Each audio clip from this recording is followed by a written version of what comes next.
Hello, and welcome to another episode of Casual Learning. I'm your host, John Bannan. What's the deal with Bannan's specialty fritters? You probably never heard of Bannan's specialty fritters. It's a recipe I got from my father. It's essentially another breakfast item that you can make besides your typical pancakes and waffles. Here's a recipe for it that's been passed down through my family. And what it essentially is it's a batter to which you add fruit and you mix it together, and then you take out clumps of this batter using a teaspoon or something like that, and you drop it in some frying oil, and you fry it, and you flip it over, and it ends up looking sort of like a hockey puck. And you serve this for breakfast, and you can put some powdered sugar on top of it and some maple syrup on top of it, and they're delicious. The great thing about the fritter is they're fruit filled. So when you have old fruit or fruit in your house that you got to get rid of, instead of throwing it out, make fritters out of it. You can make a meal out of it. So let's say you have some old bananas that are starting to get really ripe and no one's eating them, and you're going to throw these out. Don't throw them out. Make fritters out of them. You can use any sort of fruit: apples, peaches, pears, and you can mix fruits together. So you have some bananas and some, peaches. Put both of them in there. You have some raisins. Throw some raisins in there. You can even put cinnamon in there if you want. But any type of fruit will work. So it's a great breakfast item for getting rid of old fruit. So if you have, some old fruit sitting around and you wonder, what should I make for breakfast? Think about fritters. Great idea. This is the recipe for Bannan specialty fritters. And the batter is essentially, you have your dry ingredients, and then to that you add your wet ingredients, and you mix that together, and that creates the batter. And once you have the batter, you add your fruit, and you mix that in there, and then you're ready to scoop out the batter and put it in some 375 degree oil and fry it, flip it over when one side's done. And then that's how you create the fritter. So let's start with, the bananas. So I have some bananas. I'm going to peel these bananas. I'm going to chop up in little pieces. So you know how to do that, right? Take these bananas. And I have 5 bananas here. There's no set number. The recipe basically calls for 3 cups. But that's, that's always a rough estimate. And, if this doesn't make enough, say you need more fritters than what this makes a lot of fritters, but, maybe you're serving a lot of people. You just double this recipe. So you just double the amount of wet and dry ingredients. You make twice as much batter. And you can add 6 cups of fruit instead of 3. So it's a simple recipe to double if you need to. And the 3 cups of fruit, that's just an estimate of how much fruit you put in there. You can put more fruit in. You can put less fruit in. It's just a rough idea. And I frankly don't measure the amount of fruit. I don't take a measuring cup and make sure it's 3 cups of fruit. I don't do that. It's just you can eyeball it. You get a general sense of how much fruit you want to put in there. So here I got 5 bananas, and then you just cut them up into little pieces. And whatever fruit you're working with, you do the same. You cut that up into pieces, bite-sized pieces, because they're going to be in the fritter, and they have to be bite-sized so that people can easily chew them and eat them. You don't want gigantic pieces of fruit in your fritter. You don't want somebody choking on it. So that's why you cut them up in little pieces. but they don't have to be microscopically small, or, some sort of mash. You don't want that. You want a bite-sized piece of fruit there, and that's part of what makes the fritter taste good, because you also taste that solid piece of fruit inside the fritter, and at least allows you to recognize what it is you're eating, and that's what makes these things especially good.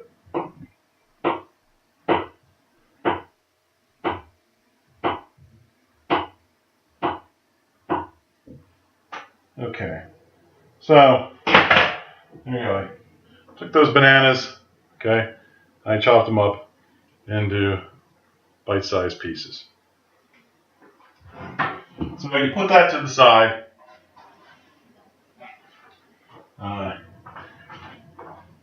and you'll get to that. You'll get to that later in the recipe.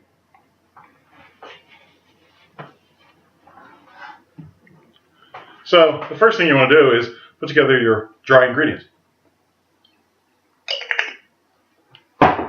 So what do we need? Flour, sugar, baking powder, salt, all sifted together. So get your sifter.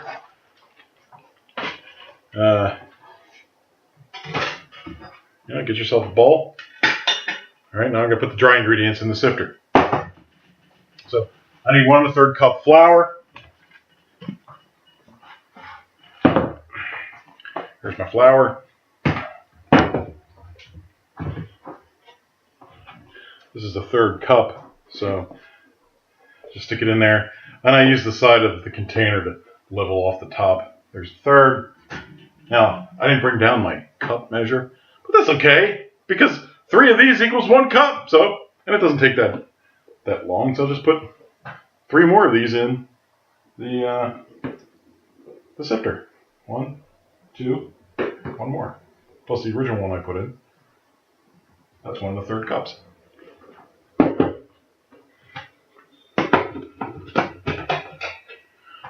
Okay, see, so I got 1 1/3 cups of flour in my sifter. Now I need a tablespoon of sugar. Here's my sugar.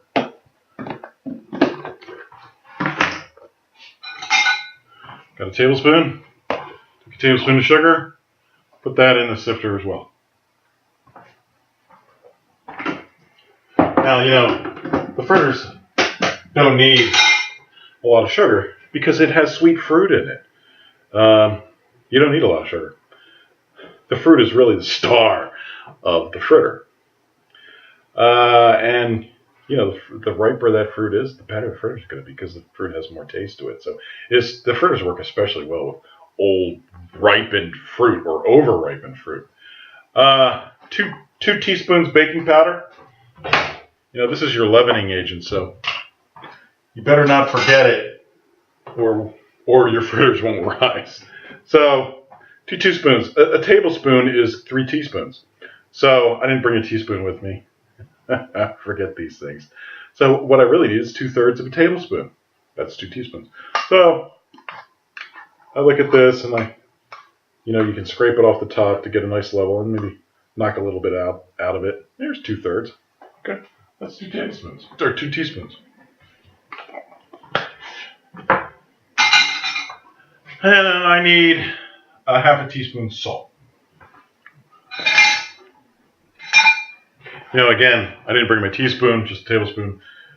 3 teaspoons are in a tablespoon. I want a 1/2 teaspoon of salt. So this means I really only want a 1/6. I only want a 1/6 of this filled. So that's not a lot. So, there you go. That's about maybe a little bit more than the 1/6 I put in there. But does it really matter? Nah. Are you going to notice the saltiness because you put a little bit more salt in it than it called for? Of course not. This is such a tiny amount of salt, you'll never even taste this anyway. This is really just a flavor enhancer.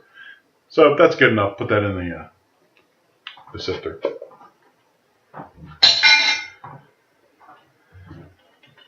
Well, there you go. So then you sift all this together.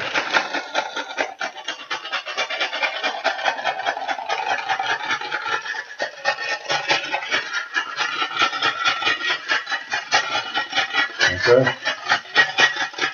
And I think I got it all. See? Sifted. Now the thing with sifters like this, These are great devices, but don't put them in the dishwasher because you'll destroy them. They won't work the next time. So these things, you don't really clean them. I mean, I suppose you could clean it with, just running water as opposed to putting it in a dishwasher. But I generally don't even clean this thing.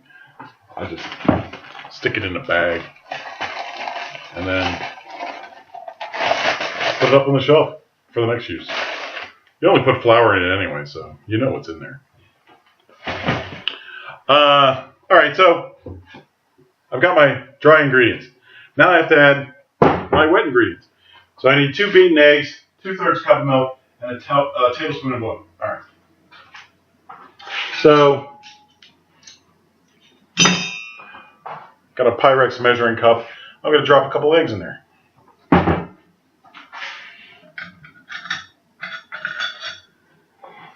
So here's my eggs.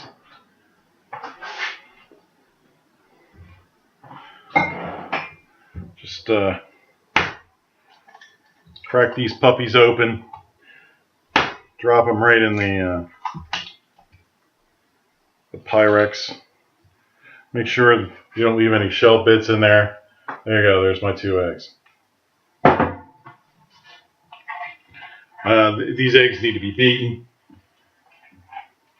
So it's easier to beat an egg while it's by itself than in already some other liquid ingredients. So take the opportunity to beat those eggs while they're just by themselves, so you know that they're beaten. It's easy to see that they're consistently beaten, just like that.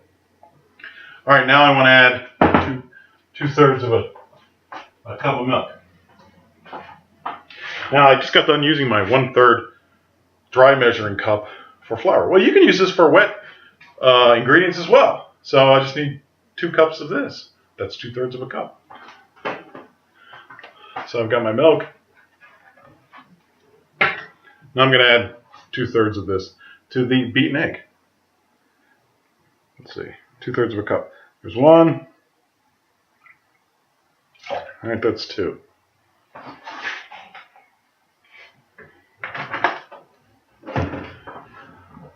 So I added that to the beaten egg. Now I'm going to mix that up.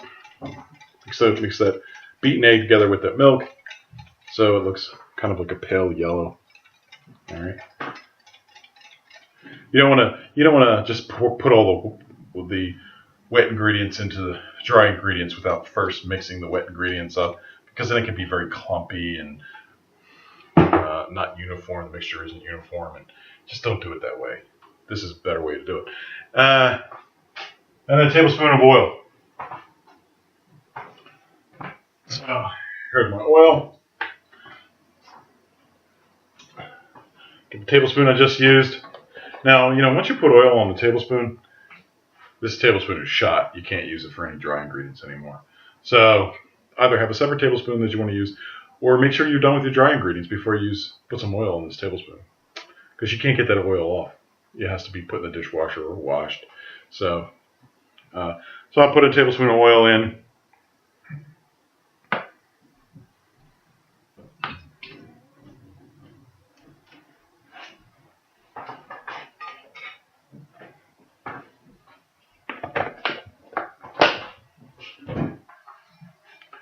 Okay, I put that in there, mix that up, and the oil actually mixes in pretty well. It doesn't stay on the top. See that? It's pretty good, actually. All right, so now I have my wet ingredients. I've got my beaten eggs, a cup of milk, my tablespoon of oil. And now I'm going to take this, my wet ingredients, I'm just going to add it to my dry ingredients, just like that.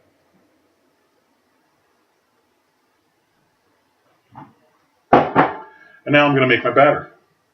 So I'm going to mix this up. See that?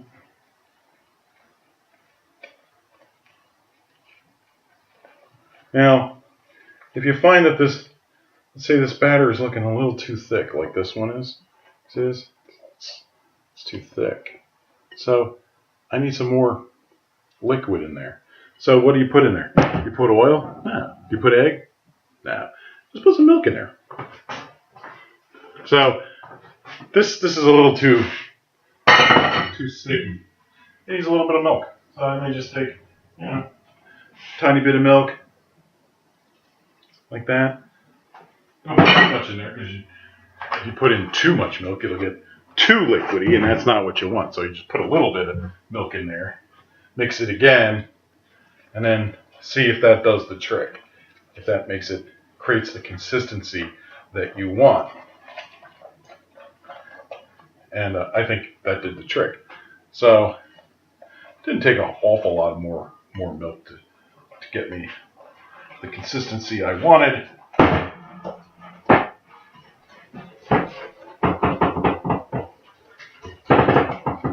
you can obviously mix this up in a mixer if you want to. You don't have to do it by hand.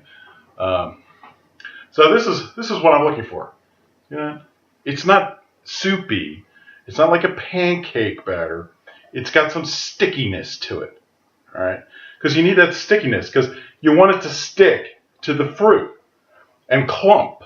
So it can't be liquidy like a pancake batter or a waffle batter. It's got to be sticky like that. But it can't be too thick. Otherwise, it won't work properly.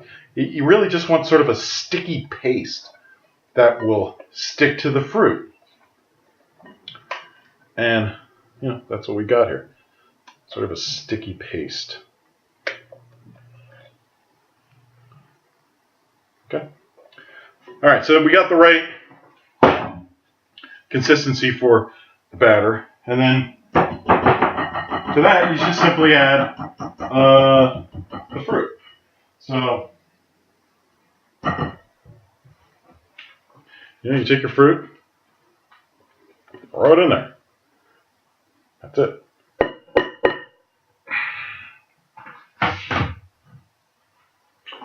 Then you take this and you mix it up. And you coat that fruit with that sticky batter.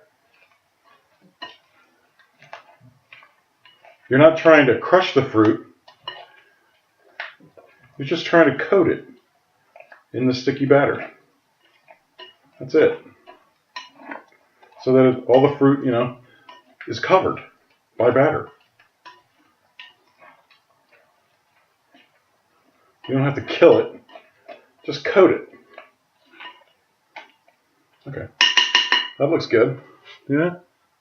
So the fruit, you can still see the fruit pieces, but the fruit pieces are all covered by the batter, by the sticky batter.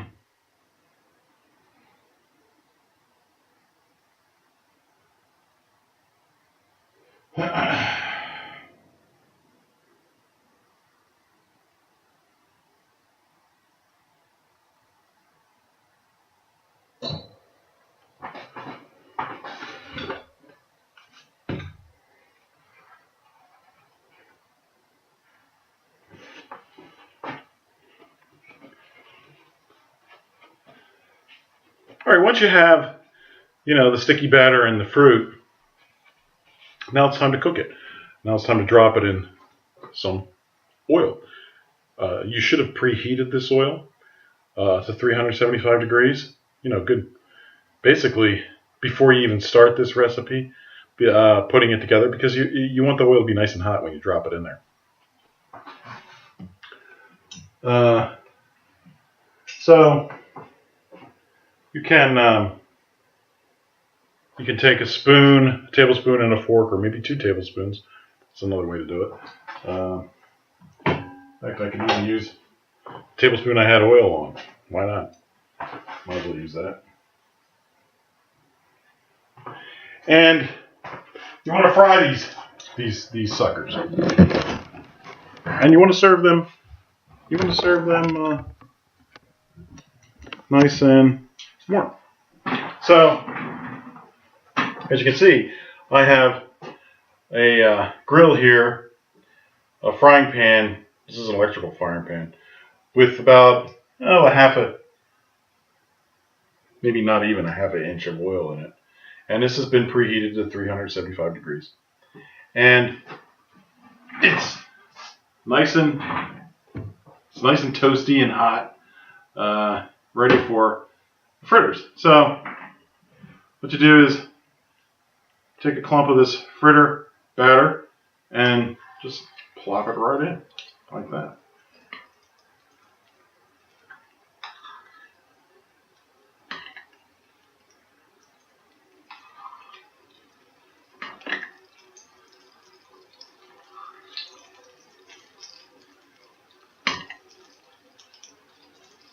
Now I can fit 6 fritters in this frying pan quite easily.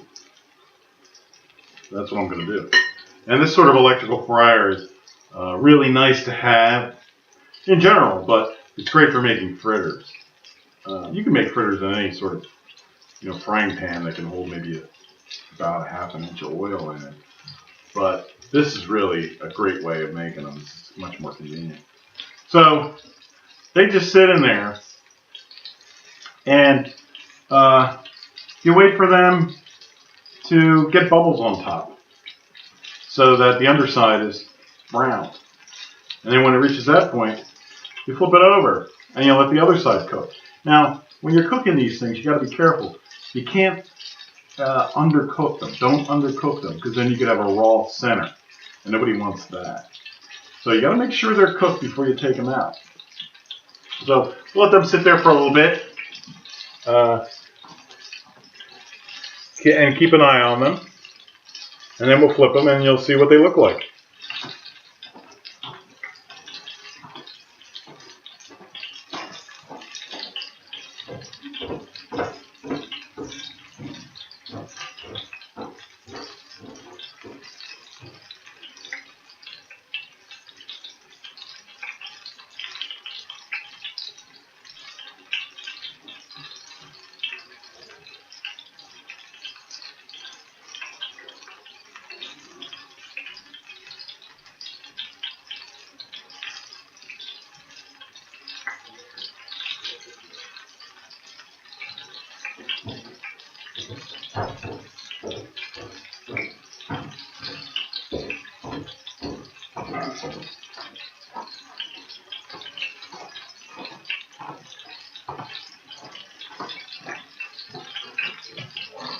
When you're making these, I like to use something that looks like this, sort of like a spatula with a grate in it, so that you can flip it over and the oil passes through the grate, and something like this works for these sorts of things.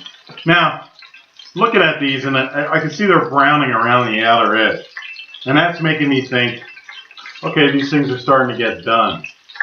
And just like a pancake, you'll start to see little bubbles forming at the top, and that's a good indication that the bottom side may be cooked at this point. But with fritters, it's always a guessing game when they're done or when you should flip them over. There's really no set time. You have to watch them. Now, for instance, this one, let's see what this one's doing. All right, well, see, that's pretty nice and brown on the underside. So that looks pretty good. Pretty good time to flip them. So I'm going to flip the rest of these, because they look like, if you put them all in basically at the same time, they'll all pretty much cook at the same rate.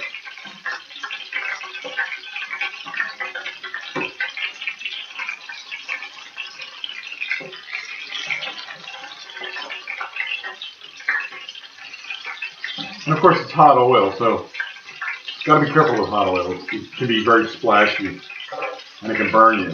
So I like to flip them away from my body, from me. So if any oil splashes, it goes in the other direction. Doesn't hit me and burn me. All right, so, and there's just enough oil in here for these guys to even float around. So that's a nice, brown color, not burned, but a brown color on the underside of these, and that's what you're looking for. And then you're gonna let the other side do the same. But you gotta understand this is hot oil, so the surface of it cooks much faster than the inside. So you really gotta let these things sit to make sure they're fully cooked inside too, because you don't want one that has a raw center. Got to make sure it's cooked through the entire center of the fritter. And that may take some time.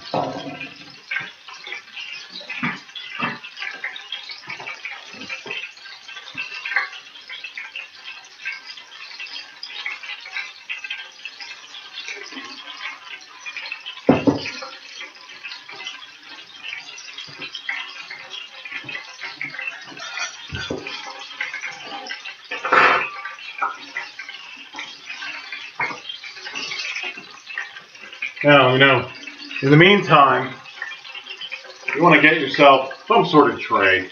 Here I have a pizza pan. And put some paper towels on top of it. You need something to absorb the grease. So when you take these fritters out of the grease, you want to put them on the paper towel. Because they're greasy. They're oily. And you don't want to eat all that oil and that grease. So you got to let that grease drain off of them. So put them on the paper towel first. Let them sit there a little while. Not to the point where they get cold, but let them sit there. And so that the oil and the grease is absorbed. And while they're sitting on there, once the underside has its oil drained away from it, you can flip it over on the paper towel so the other side also has the opportunity to get the oil and grease drained away from it. So you set this up, and while these things are cooking.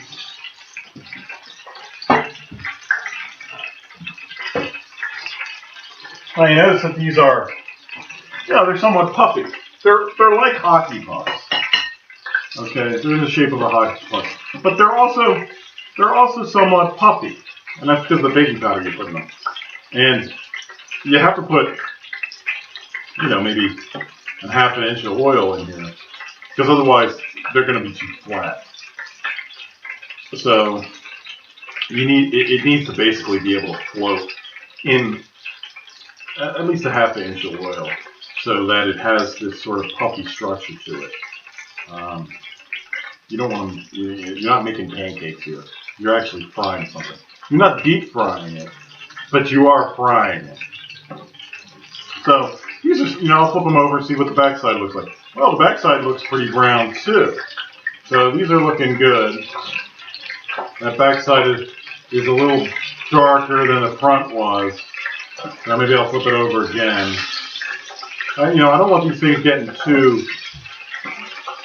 dark or too burned. You don't want to burn these things. But then again, you also don't want to undercook them either. So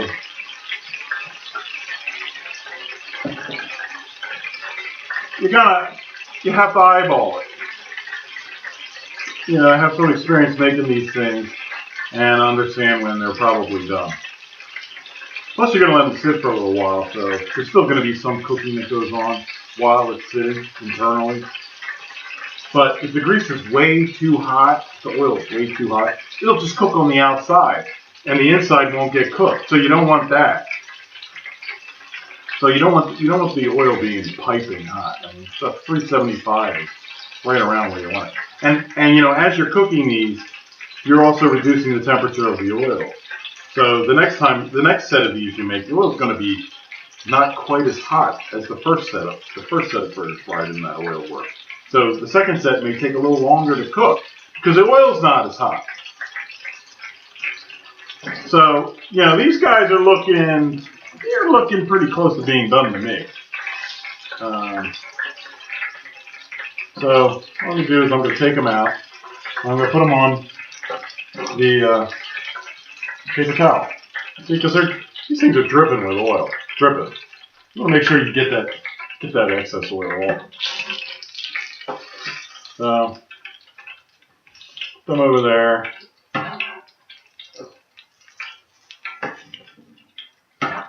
Like that. See how much oil is on this thing? You really have to drain those. Okay, so I put them over here on my paper towels, and I'm going to let them sit there for a little bit. Give that oil a chance to get off. And in the meantime, I'm going to make more of these. So here we go. And these don't have to be any particular size. They could be bigger, smaller. Not too big, because the bigger they are, the more of a risk there is that the inside isn't going to cook fully. And you don't want that, because you don't want to be eating raw, sticky batter in your fritter. So, you know, a tablespoon is about the right size for one of these things. A tablespoon of batter is about the right size. And you notice these aren't cooking nearly as aggressively as the first set were, because the temperature of the oil has gone down, because we've already cooked some fritters in them. So, okay, they're going off, looking good. Now, these other fritters, okay, they've been sitting there a little while. You can flip those over now. They're cool enough you can just use your hands. Flip them over. Let the grease on the other side of the fritter have a chance to get absorbed. And, you know, those are basically pretty close to being done.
Okay, so these have been sitting a little while now. Most of the grease that you're going to get off is drained off in the paper towel. But you don't want them sitting too long, because then they're going to get cold. So now they've probably been sitting long enough. So at this point, take some powdered sugar and put it on top. Like that.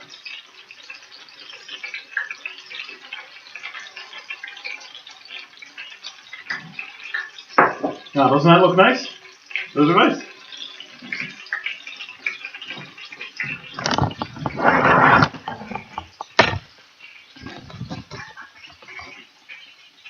So, they're ready to go. So, you know, breakfast is served. So, you can start handing out fritters to people. Now, it depends on people's appetite. Maybe they want 1 or 2 or 3 or even 4 fritters. Why not? Okay, so here's my fritter. Now, put some maple syrup on it. So, get real maple syrup, you know, made from maple trees, from maple sap. This is expensive stuff compared to artificial maple syrup, but it's worth it. But there's a few things in life that I can say are actually worth that kind of money. But this is one of them. This is definitely one of them. You know, this little bottle here might cost you $18 or maybe more. Whereas a bottle of, you know, Mrs. Buttersworth might cost you $2 or $3. But that stuff is horrible compared to this. Once you have real maple syrup, you'll wonder, why did you ever bother with artificial maple syrups? There's just no comparison. This is sweet and a wonderful, wonderful thing to put on pancakes or fritters. And you'll never go back to artificial maple syrups for the rest of your life, unless you don't have the money for this. But it's worth it. Worth every penny. But you don't have to use a lot of this. You don't have to, like, just pour it on in gobs. No, you only need a little bit of this because it's got a concentrated flavor. So that's really kind of the trick with this is, yeah, it's an expensive bottle of real maple syrup, but you don't have to use nearly as much as you ordinarily would. But with real maple syrup, you really want to put this on at the last minute before you eat it, because you don't want this great syrup being absorbed by the pancake or the waffle or the fritter. You really want it floating on top. So just put this on right before you're going to eat it. So here we go. I'm going to put a little bit of real maple syrup on there. And real maple syrup is not nearly as thick as artificial maple syrup. It's much more watery, but it's completely different flavor. It's delicious. So here we go. I open this up, and you see the insides are nice and cooked. See what that looks like? All right, looks great. Get yourself a little piece like that. You know, maybe with bacon and sausage or whatever it is you normally eat at breakfast.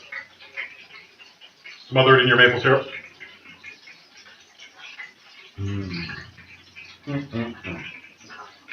Crunchy on the outside, soft in the middle.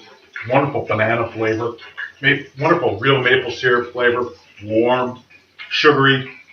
You got some powdered sugar on top of that. Wow, that is really a delicious item.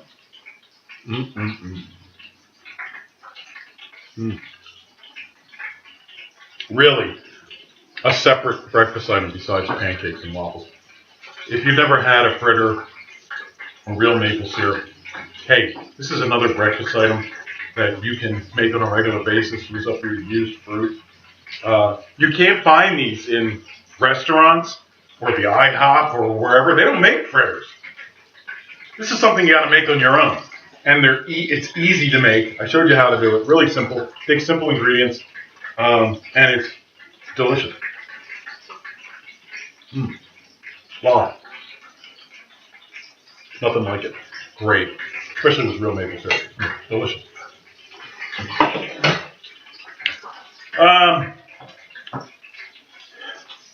So that's Bannan specialty fritter. Here's the recipe again. I hope you make them and enjoy them. You will enjoy them. They're delicious. And you probably never had them in your life. You'll be surprised you've never had these. If you have any questions or comments, please leave them below.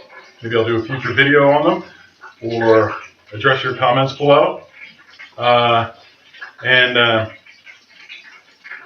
Wow, make these fritters. You never know what you're missing until you made them and had these and realize, wow, I didn't know there was something else to eat besides pancakes and waffles. Well, there is. There's Bannan specialty fritters. You'll love them. All right, I'm going to finish the rest of these fritters off, so I got to go now. Take care.